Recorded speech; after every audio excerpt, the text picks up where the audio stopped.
Okay, so I talked about my coworker, I talked about class. Yeah. So now on to class, what we had learned around the same time as the breakup, but I guess a little more of today as well. And I don't plan on pulling up my notes and going by everything verbatim, so I'll just talk about like some of the key highlighted things. So about a little bit before the breakup, right?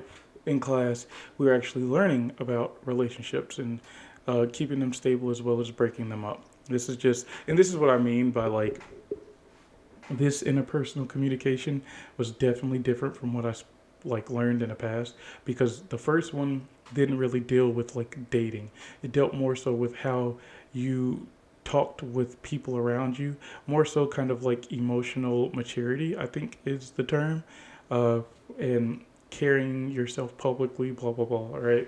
The second one was kind of like that, but I'll be real with you.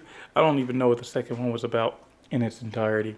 I just remember everything being boring and a teacher talking on and on while people weren't really paying attention or listening at all, right? This one, however, has been more so about relationships and uh, dating and if you're ready to be in a relationship and how to figure out where you are in a relationship and how to end a relationship and how to fix a relationship and all this stuff, right? So, like just before the breakup, um, my professor had taught us that there are essentially stages in a relationship. There's like four. The first one is basically meeting the person and just barely disclosing with them, right? And then the second one is disclosing a little bit more. And um, if you guys are cool with each other, then you will slowly start to disclose more until you decide that mutually the both of you agree that you should be in a relationship, which is where you get to the third phase, which is the actual relationship. And in the third phase, I mean, it's exactly what you'd expect a relationship to be. You're going on dates. You are spending time with each other. You know a good bit about the other. Everything is solidified, right? And then you have the fourth phase, which essentially is um, telling the world that you're solidified. That way, people know that you are both together.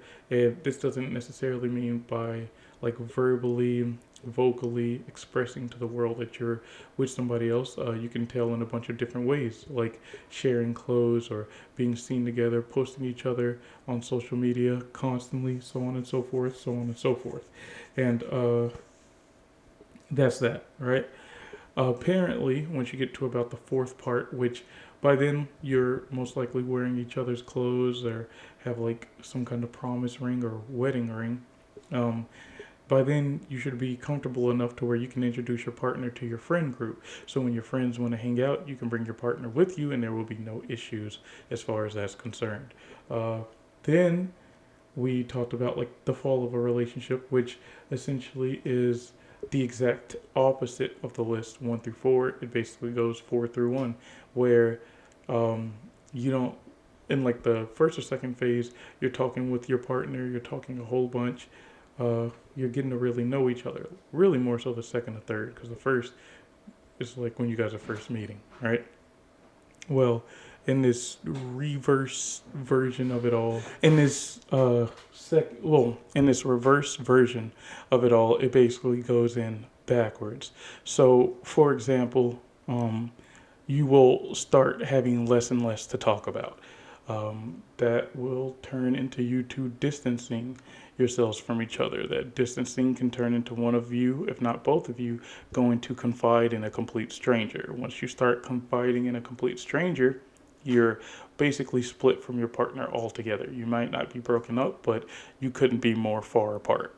And then while they're talking with that stranger, they're probably going through one through four of the original steps with that stranger while you and them are still together. And if one of you isn't talking to somebody else and the other is, then the one that isn't is wondering, where's all this space going? What's happening between us? Whereas, like, the other one's already moved on. Because by this point, the relationship has been dead, right? It didn't just die, it's been dead, and um, there was just no real work being put into it to help it become stable and let it be what you or maybe what both of you wanted it to be. And we talked about all of that, right? And then it hit me, right? And I was talking with a classmate months beforehand that us talking about relationships would probably be like the doom of my own. And my classmate agreed that with her relationship, it'd probably be the doom of hers as well, because there's stuff that my professor would talk about that would get you insecure or paranoid that your partner's cheating or that your partner's doing this or that. And in all honesty, they could be, but at the same time, you would never know. And so we ended up, well, he touched on some really bigger parts that I feel like I should have paid a little bit more attention to, which was like the steps, the 1 through 4 and everything. But there were a few other things that he had mentioned as well, um, in a sense of like if you aren't able to do this or this with your partner, then this must be the issue. Or if you feel this way or this way, then there's obviously something wrong. You got to really look at it that y'all are young adults. Pretty much all of you are college students. You're going to meet a ton of people. There's a pretty good chance that your relationship is just not going to last. What you need to realize is that the person that you're with now is you're either preparing them to be with their future husband or wife, or they will be your future husband or wife. And that's something that you kind of have to face and realize as it's coming in. And I was like, oh my God, like I've heard this stuff before. I've talked about it to an extent with some people way back when, but it hadn't really dawned on me that this is actually what's going down. And I was just like, man, like this sucks, because you don't want to end up with somebody and think, hey, this person probably isn't the right pick for me. You want to be optimistic. You want to be in this mind space that everything's going to be okay, that you guys are going to be all right. And it just takes time and communication and everything that you have in a relationship for things to really work out and for you both to figure out what it is that you both need and want between each other, right? That's just common knowledge, essentially, right? So talk about all that. I run some of it past my girlfriend at the time. She wasn't really listening. We break up. All right, cool. Time goes on, and now today we're talking about like prejudice and racism and the tiers to it and how it's being seen in different parts of the world and how it's being shown through media and all this stuff. And um, it's just slowly stuff to grow on and learn. So that's the stuff that I just wanted to cover since we had talked about it a little bit in class. And I also just wanted to give some kind of a heads up on everything that I more so led to just the breakup going into ruin, I guess. To kind of double down on when the coworker was saying, "Oh, she did this, she did that," and I've got like him in one ear, I've got my professor in the other ear, and then I got a few other people, or rather, a few other sources in another ear, right? And I plan on really talking about it, and I didn't really want to say anything like openly bad, right? But granted, nobody that I personally know um, watches my YouTube and knows my girlfriend or my ex now, all right?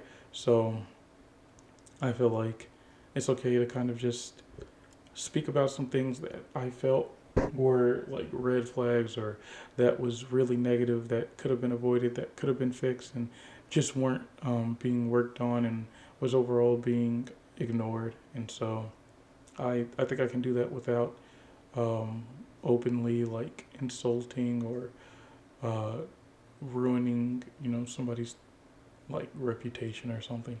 So that'll probably be what I do in the next video. But right now, I need to go and do some chores. So, yeah, man, I'm gonna have a playlist just full of yapping, man. And whoever likes hearing my voice, hey, congratulations, you'll have like 4 hours worth of me just talking that you can just sleep to, like it's a freaking podcast. Speaking of which, one of the people in my Discord wants to make a podcast with me, so I don't know if that'll come true, but if it does, you'll probably see it on my YouTube. Peace, eat my balls.